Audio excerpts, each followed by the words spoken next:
Hey, welcome back, friends, to another week of Comic Talk. I'm Matt Kay, and this week I'm going to be talking about the first issue in the Secret Empire event.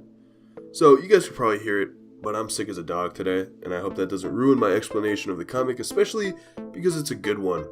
If you guys missed out on the Zero issue for Secret Empire, it was chock full of surprises, with one of the biggest ones being that apparently the Marvel Universe we know and love isn't the original, and during World War II, the Allies used the Cosmic Cube to change the outcome so that they won the war.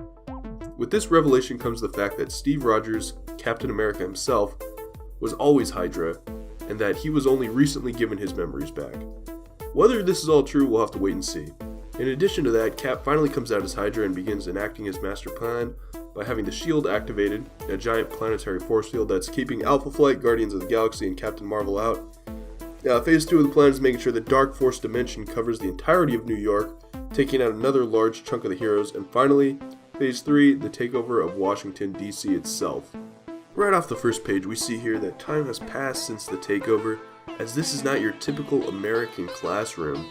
Things have changed as Mrs. Peters here is teaching the kids about the Great Illusion, which, as I explained previously, details the Marvel Universe's new history, such as Arnim Zola creating the Super Soldier program.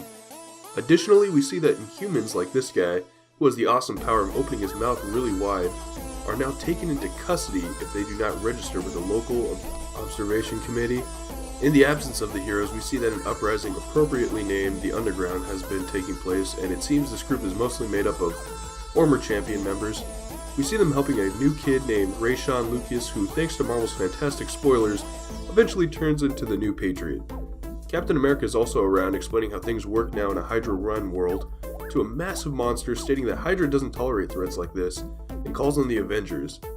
It's here we see a new incarnation of the team, with members such as Taskmaster, Black Ant, and Superior Octopus, who are known to be criminals, and other former heroes such as the Vision, who has been known to be hacked in the past, Scarlet Witch, who is all kinds of crazy, Deadpool, who despite his popularity is still known to do some pretty bad things, and the one I can't figure out, the unworthy Thor.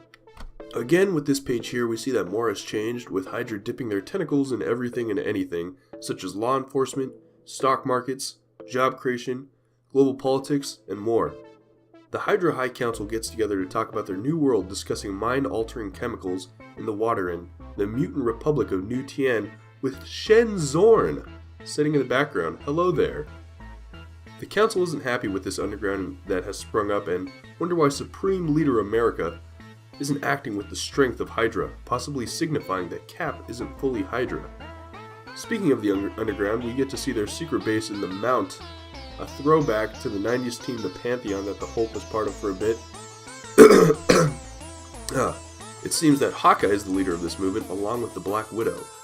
A young Rayshon here explains that he contacted the underground because of information given to him by Marvel's favorite sidekick, Rick Jones, which sparks a reaction in Hawkeye to allow him to see the drunk. Speaking of Rick Jones, we see him in prison getting ready to face the firing squad for leaking some of the most important Hydra files. What's important about this exchange is we see Cap still cares for all his friends, as this is the same guy who had interactions with all of the Marvel superheroes. All Cap wants from his former sidekick is for him to say Hail Hydra, which Rick merely mocks by singing a Queen song as Cap storms off, saying that he believes in him because he's his hero, invoking a reaction from our Supreme Leader. We jump back to the underground as Rayshon gets to meet the drunk, who is none other than the artificial intelligence of Tony Stark. We get an explanation about what happened after issue 0, with the heroes trying their best to stop the takeover but failing in the end. Captain America takes a moment to meet Elisa Sinclair, otherwise known as Madam Hydra, the woman who helped raise him into the strong, Hydra-loving lad he is today. They discuss how the other heads of Hydra are already plotting, and despite everything they have achieved, it all means nothing until they get their hands on the Cosmic Cube. We jump to the Day of Reckoning as Captain America takes his place in front of the country and gives a speech like the President would a State of the Union.